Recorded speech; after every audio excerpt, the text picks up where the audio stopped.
So I connect with nature through both my employment and also my personal life.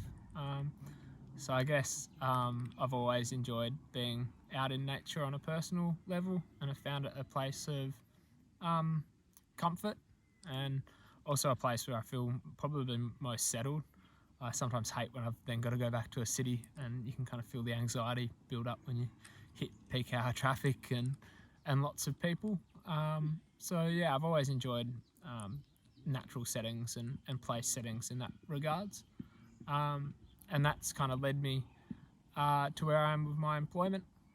So I work for a business with my uncle, and we manage different things around the state in regards to land holdings. And there are a range of different types of holdings. Some of them are conservation based, and some are still production farms. So I guess my insight on the impact of what I do with nature and how nature impacts me. Obviously, as I kind of said, it's comforting, and I find nature nice to be in. But then what I'm doing in nature and how that impacts nature itself, I guess, is also important to me.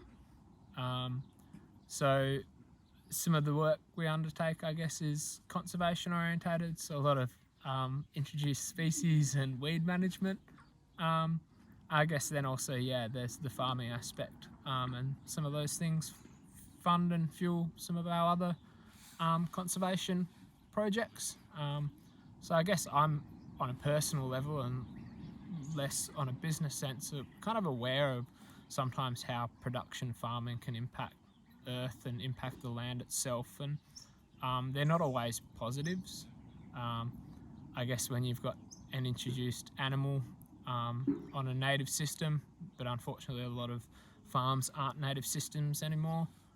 Native grass like Themata and wallaby grasses have often been flipped into sown pasture, which has happened over 150 plus years of colonisation, which would be nice if it hadn't ever happened.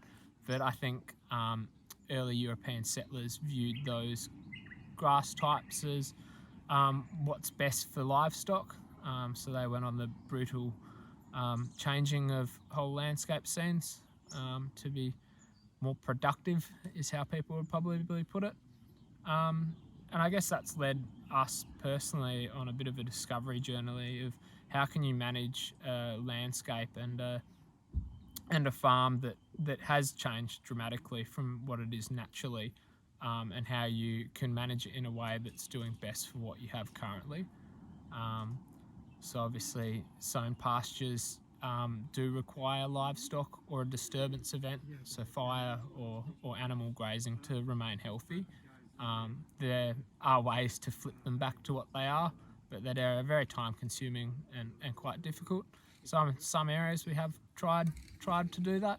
Um, yeah, I guess working in that kind of industry has made me aware of how disruptive um, humans can be on the earth and on the land, and maybe there needs to be a bit more of a conversation in regards to how modern productive farming and um, large entities that operate that way could maybe do things a bit more gentler, um, and ways where things aren't overgrazed and things have more time for rest, so that they can kind of be healthier in that setting.